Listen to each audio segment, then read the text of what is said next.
Mesdames, Messieurs, bonjour. Tout le plaisir est pour moi de vous retrouver pour ces informations de 13h. Un dernier hommage a été rendu hier aux 5 militaires qui ont trouvé la mort dans un crash d'hélicoptère le 12 avril dernier dans la localité de Wuromodi dans le cercle de Mopti.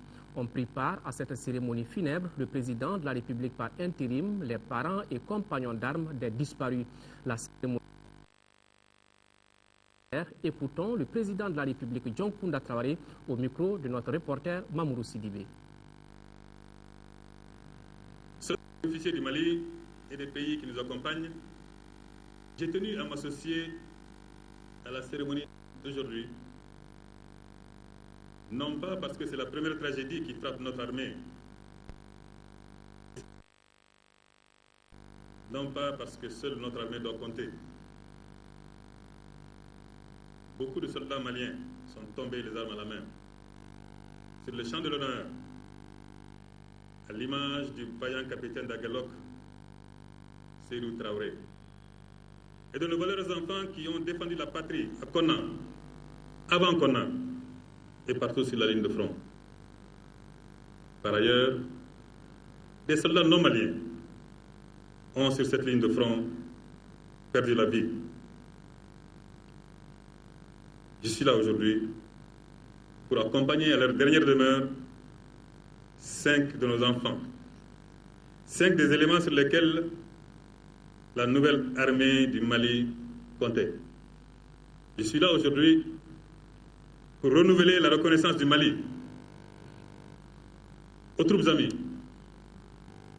celles de la France, du Tchad, du Nigeria, du Sénégal, de la Guinée, du Niger, du Ghana, du Burkina Faso et du Togo, qui se battent aux côtés de leurs frères maliens pour la libération du Mali, pour la liberté du Mali, pour la sécurité du Mali, pour l'intégrité du Mali, pour la paix et la sécurité dans le monde.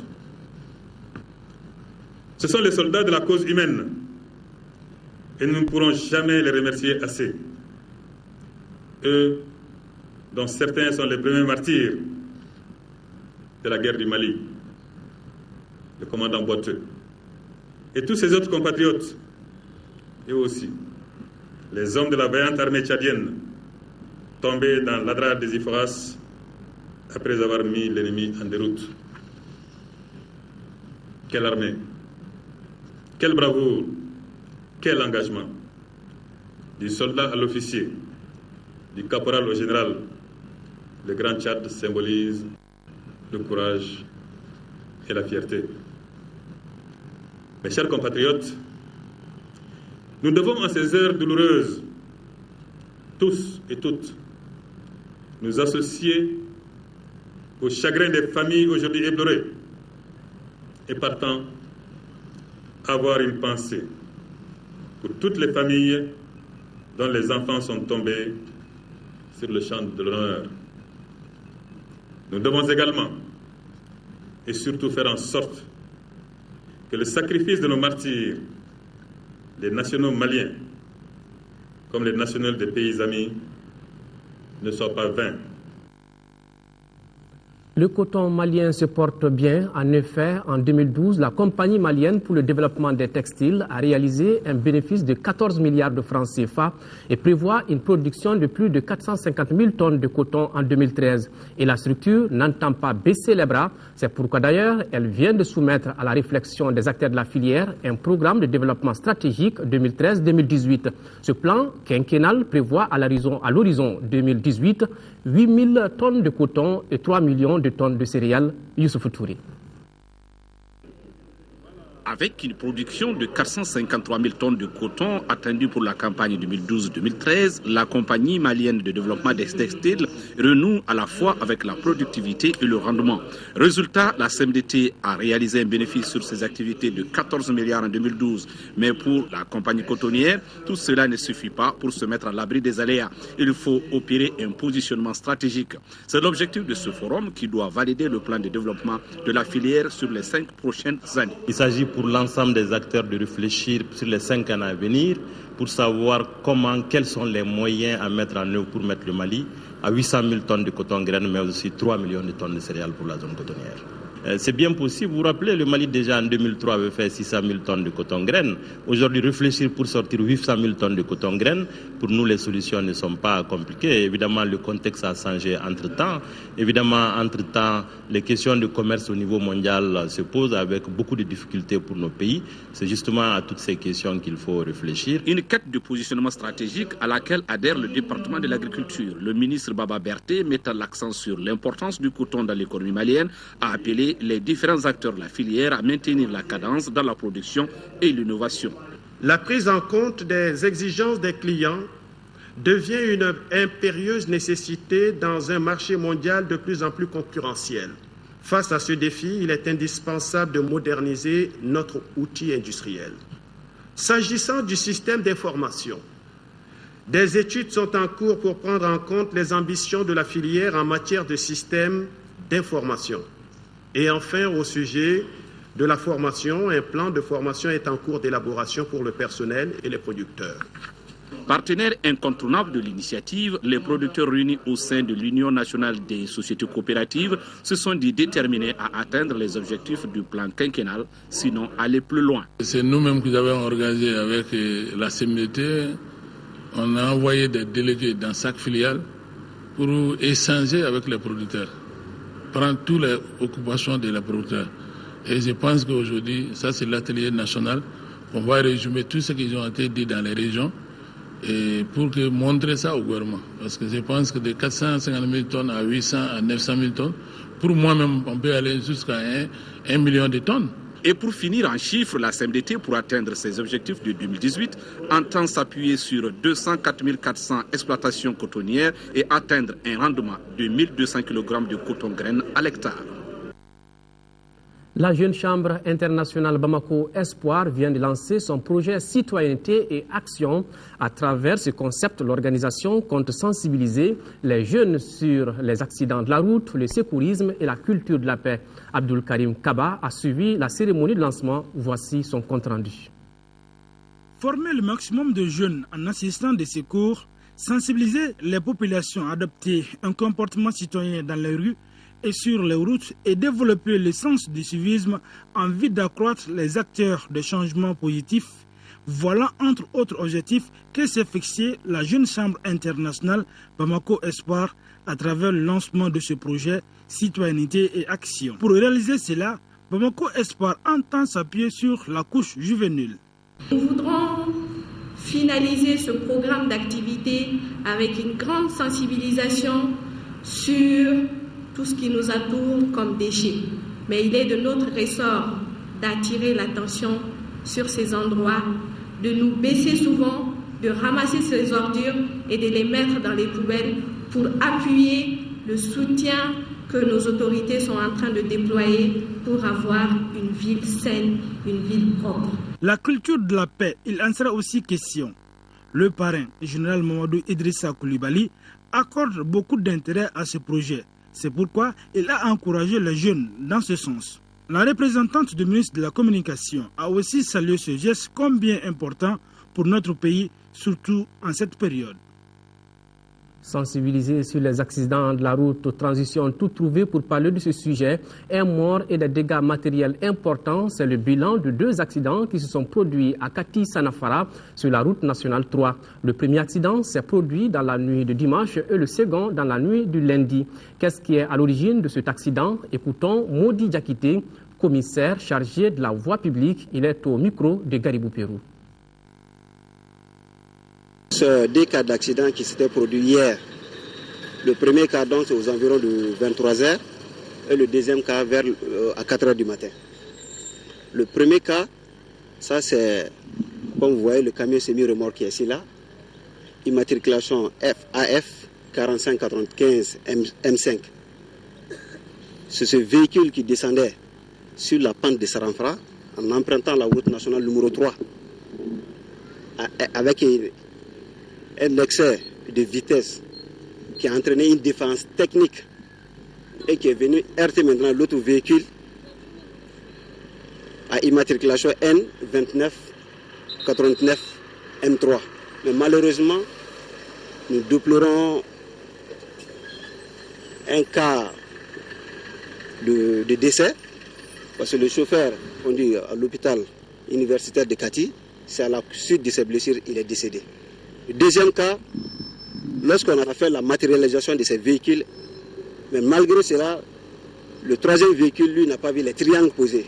Il est venu heurter le triangle qui a coïncidé avec l'arrivée des autres véhicules qui montaient sur la pente. Donc en évitant plus de dégâts, il n'a pas voulu rentrer en troisième position. Donc il était obligé maintenant de heurter le deuxième véhicule qui a ainsi causé le premier cas d'accident. Heureusement, ça c'est un cas de dégâts matériels. Beaucoup de présence sur les routes. En 5e région, la citoyenneté active, on en parle et c'est le thème d'une conférence organisée par le mouvement Mohamed Sanou Nientao à l'Alliance franco-malienne de Mopti. Objectif, favoriser au niveau des jeunes l'émergence d'une conscience citoyenne basée sur une meilleure appréhension de leurs droits et leurs devoirs, en plus d'une grande participation au développement local. Reportage Yacouba Maïga.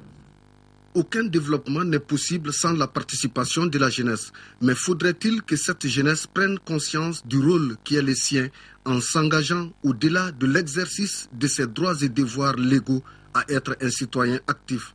C'est tout le sens de cette conférence organisée par le mouvement Mohamed Sanous Nientao, un jeune mopticien basé en Guyane française. Le mouvement MSN entend continuer son œuvre citoyenne à travers, cette fois-ci, l'éducation de la jeunesse et la contribution à l'émergence d'une bonne gouvernance dont notre pays a tant besoin aujourd'hui. C'est pourquoi le conférencier, le docteur Youssouf Diawara, président de la Jeune Chambre, s'est apaisanti sur des sujets relatifs à l'éveil de conscience de la jeunesse, la bonne gouvernance, l'extrémisme religieux, la réconciliation nationale, entre autres. Nous avons fini sur une note positive qui est l'avenir radieux qui se dessine pour le Mali, à condition que sa population civile soit consciente de sa tâche et prenne ses responsabilités. Le mouvement Mohamed Sanous Nientao, faudrait-il le rappeler, est une association de jeunes citoyens créée en août 2011.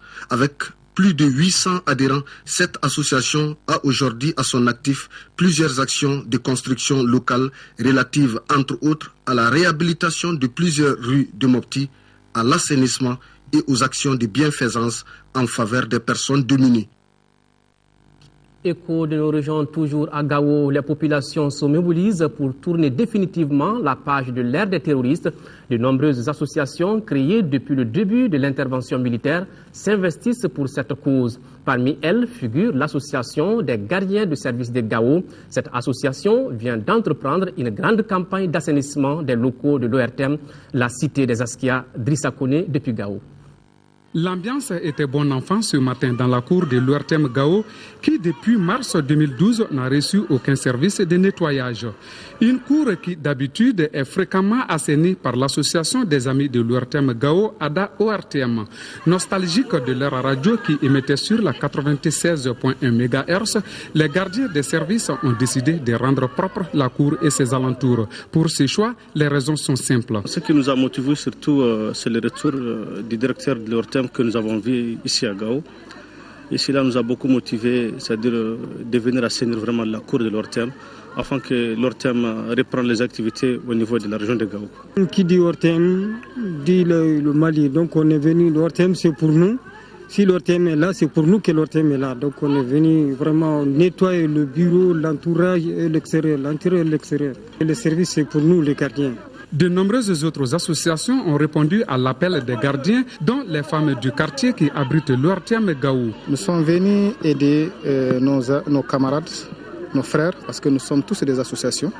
Et nous avons jugé nécessaire que l'ORTM fait partie de notre quartier. Donc pourquoi pas venir nettoyer avec les autres.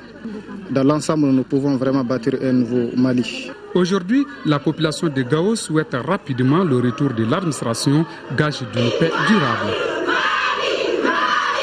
De l'assainissement, on passe à l'eau. Après des difficultés dans la fourniture d'électricité à Bamako, une autre équation se pose. Comment étancher sa soif? Depuis quelque temps, la capitale malienne fait face à une véritable pénurie d'eau. Les populations sont choquées et ont exprimé leur colère. Elles ont fait hier un sit-in devant les agences de la Société malienne de gestion de l'eau potable, SOMAGEP-SA. Une situation qui inquiète les responsables de la société. Kadiatou Kone est allé voir. Voici son reportage. Les Bamakois crient leur soif. Depuis quelques jours, des enfants et des femmes descendent dans les rues pour réclamer de l'eau. Les populations expriment ainsi leur ras-le-bol face à la pénurie d'eau. Ça fait 3 heures. Mais cette année, c'est pur. Nos téléphones sont réglés à 3 heures du matin. À 3 heures, tout le monde s'élève. Ça fait plus de 2 mois qu'on n'a pas de l'eau. Et à chaque fois qu'on fait des marches, on appelle des policiers pour nous chasser. Nous souffrons, nos enfants souffrent beaucoup. Ils n'ont même pas le temps d'apprendre leur leçon. Ils ne vont pas à l'école presque. À la SOMAGEP, la situation est inquiétante. On explique ici que la demande dépasse l'offre. Nous avons cette période, nous avons beaucoup de difficultés à assurer la distribution de l'eau potable dans la ville de Bamako, surtout dans les quartiers qui se trouvent en altitude, qui sont un peu éloignés vraiment de notre base de production d'eau. Ce lundi matin, la situation a provoqué une manifestation des consommateurs devant une agence de la Société malienne de la gestion de l'eau potable, SOMAGEP. Un événement qui a mal tourné avec l'intervention des forces de l'ordre. Des gaz lacrymogènes, des arrestations. Voilà ce qu'ont mérité les manifestants. C'est vraiment un regrettable incident qui est arrivé aujourd'hui. Et nous n'avons jamais souhaité cela, mais c'est arrivé. Et nous pensons que c'est à tête reposée qu'il faut vraiment trouver la formule pour le grand bonheur du peuple malien. À Irimadio, précisément au 1008 logements, outre la pénurie d'eau dans les foyers, la situation perturbe même le programme scolaire, selon le directeur de l'école fondamentale. Bien avant aujourd'hui, il y avait la pénurie d'eau qui existait. On a procédé également à des changements d'horaire, parce que pendant toute la soirée, et jusqu'à 1h, des heures avancées, 2h, 3h du matin, les enfants aussi bien que les mamans également font la corvée d'eau. On a vu que les élèves venaient en retard et certains même également ne venaient pas les après-midi parce qu'ils dormaient. On était obligé de faire un changement d'horaire et maintenant les après-midi on ne travaille pas. Économisons l'eau pour l'accès du plus grand nombre de nos concitoyens. Ce slogan de la SOMAGEP concerne-t-il tous les quartiers de Bamako ? En tout cas, certains vont devoir attendre quelques mois pour comprendre le sens de ce message. De l'eau potable pour la santé des populations, ce qui nous conduit directement à la chronique santé de cette édition qui s'intéresse aujourd'hui aux médicaments traditionnels améliorés, MTA. Depuis un certain temps, de nombreux tradithérapeutes, à l'instar de l'INPS, utilisent les MTA qui sont à la base de plantes de chez nous et qui sont sous forme de gélules, de tisanes ou encore de sirop. Selon l'Organisation mondiale de la santé, 80% des malades dans certains pays d'Afrique passent d'abord chez les tradithérapeutes avant d'aller dans un centre hospitalier moderne. Focus Santé, une réalisation de Kessira Emmanuel Dambélé.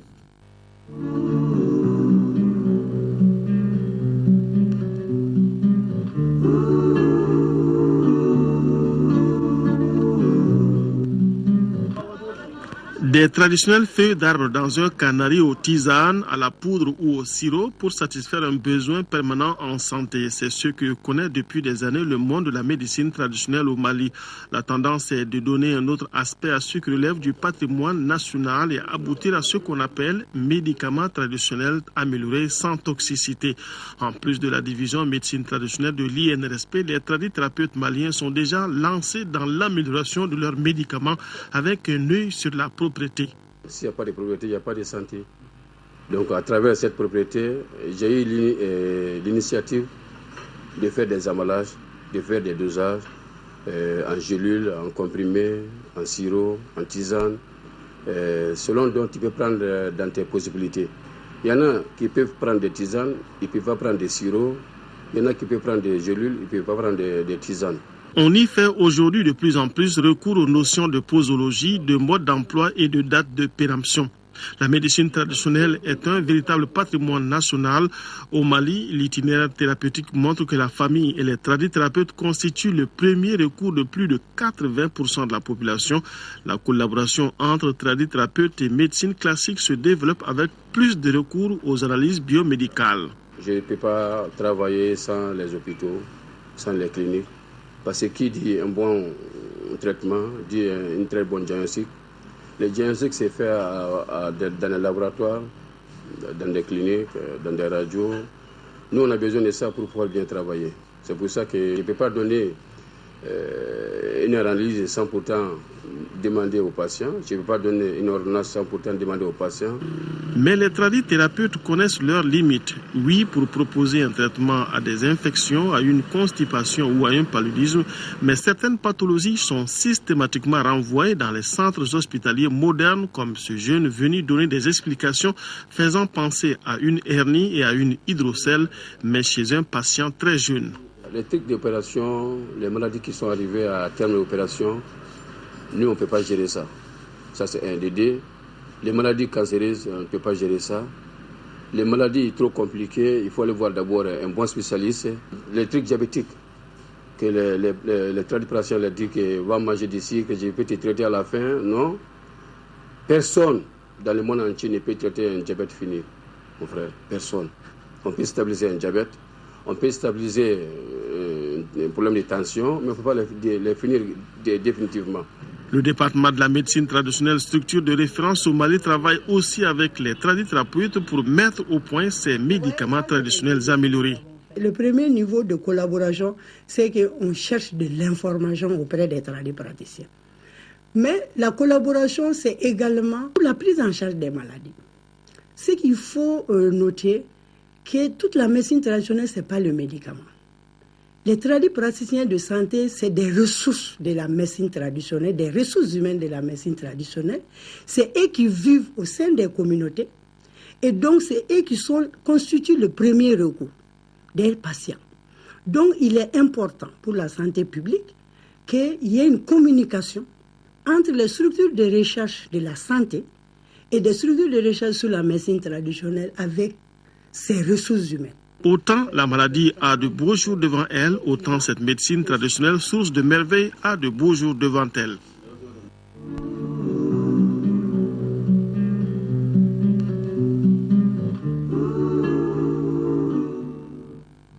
Ainsi prend fin cette édition. Merci de votre aimable attention. Autre rendez-vous avec l'actualité 18h-20h. Ça sera avec Ndeye Sissoko. Au revoir et qu'Allah bénisse le Mali.